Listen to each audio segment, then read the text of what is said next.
Hey guys, this is my out-of-theater reaction for Smile 2, of course the sequel to the original Smile that came out a couple of years ago. So I'll admit, I had a lot of misgivings about the original film. I thought the trailers for that movie looked so goofy and over the top. It just looked like a really, really bad Blumhouse horror film, like one of their, worst ones.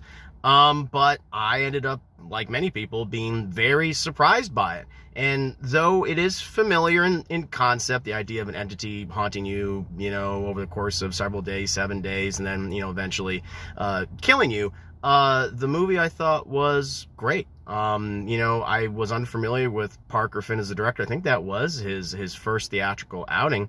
And I think him and his collaborators did a great job with that movie. The stuff they did with the creature, the hallucinations, I thought was very good.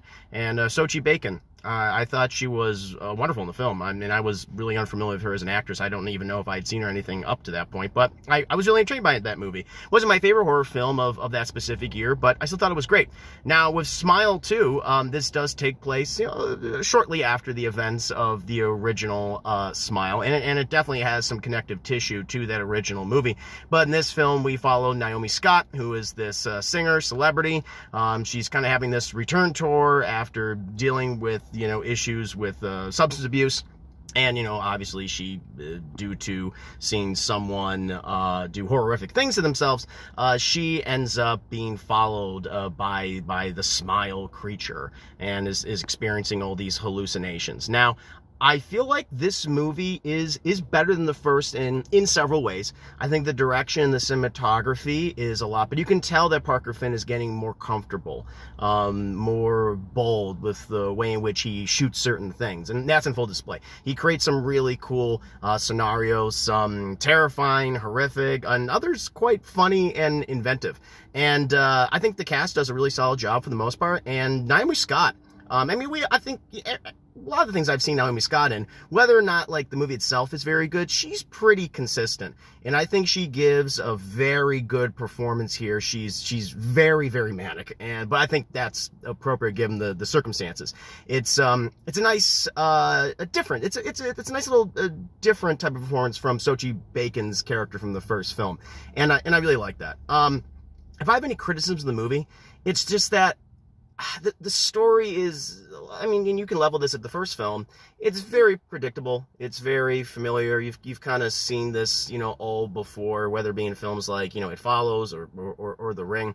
And I was hoping it would, explore new areas of the mythology of this creature, of this monster. And they kind of hinted certain things, but not to the degree I think I would have appreciated. Obviously, you're always walking a tightrope. You don't want to explain too much because they might end up with like a Prometheus situation where it's like where you realize like, oh, all these things came from black goo. Like I don't want that, but I don't know, I just expected the story to be, a little more surprising. It just wasn't.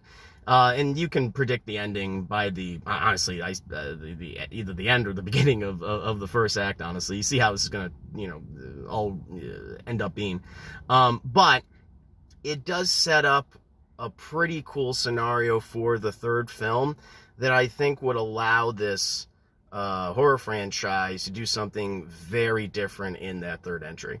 And that is something I'm really excited about, because I think it would have to be pretty different now. They can't just do the same thing. So yeah, I ended up really enjoying this movie. While it's not one of my favorite horror films this year, that's still reserved for things like the Substance and Late Night with the Devil and the First Omen, which again very much surprised me. But still, I think if you like the original film, I think you're going to really like this. Just kind of go in knowing that it's a little predictable, but there's a lot of good stuff there to appreciate. But as always, guys, let me know in the comments below what you thought of the film. Did you like it as much as I did? Were you more mixed on it, or did you just downright hate it? And did you not even like the original film?